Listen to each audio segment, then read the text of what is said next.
एससीबीआई के नए नियमों ने हिला दिया पूरा मार्केट। अब आगे क्या होगा?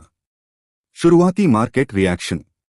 मुंबई में एक कॉन्फ्रेंस के दौरान एससीबीआई चीफ के बयान से एंजल वन, मोतीलाल ओसवाल और बीएसई जैसी कंपनियों के शेयर अचानक गिर गए। बयान में संकेत मिला कि एससीबीआई एक कंसल्टेशन पेपर ला सकता है जिसमें डेरिवेटिव्स एफओ की मैच्योरिटी पीरियड बढ़ाने का प्रस्ताव होगा।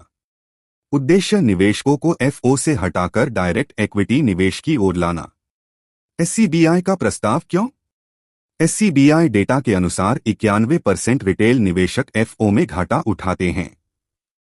एफओ से होने वाले ज्यादातर मुनाफे इंस्टीट्यूशनल निवेशकों के पास जाते हैं। वीडियो के मुताबिक एफओ ट्रेडिंग कई लोगों के लिए लत एडिक्शन बन गई है, जो सट्टेबाजी जैसी स्थिति पैदा कर रही है और वित्तीय नुकसान कर रही है। मार्केट पार्टिसिपेंट्स पर असर। Stock brokers angel one, Motilal Oswal आदि। इनकी आय का बड़ा हिस्सा एफओ ब्रोकरेज से आता है।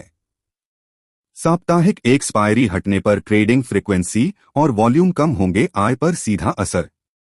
Stock exchange BSE, NSE. इनकी आय का बड़ा हिस्सा ट्रांजैक्शन और क्लियरिंग फीस से आता है। बीएसई का लगभग 50% रेवेन्यू डेरिवेटिव्स से आता है। एफओ घटने पर बड़ा झटका। Depositories CDSL, NSDL.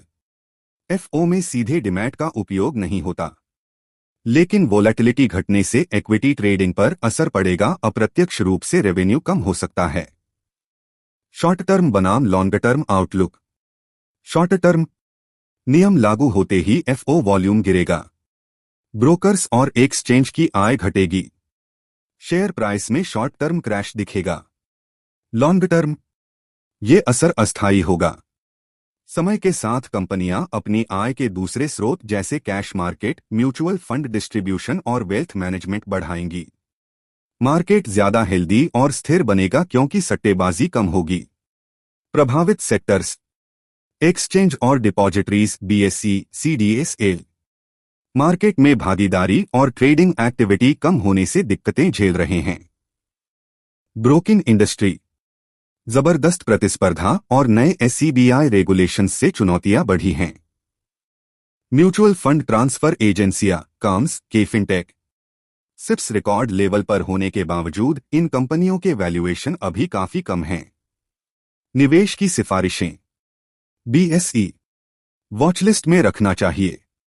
अगर प्राइस 2000 तक गिरता है तो इसे ड्रीम लेवल मानकर खरीदा जा सकता है। सीडीएसएल मजबूत कंपनी और अच्छी वैल्यूएशन पर, और गिरावट आती है तो अच्छा लॉन्ग टर्म अवसर। एंजल वन मजबूत क्लाइंट बेस के कारण ब्रोकिंग इंडस्ट्री में भरोसेमंद विकल्प। मोतीलाल ओसवाल और choice international broking plus mutual fund दोनों बिजनेस में डाइवर्सिफाइड कंपनियां। गिरावट के कारण निवेशकों की भागीदारी कम। मार्केट में निवेशक मुनाफा नहीं कमा पा रहे, इसलिए पब्लिक की रुचि घट रही है। लॉस मेकिंग पोर्टफोलियोस होल्ड करना।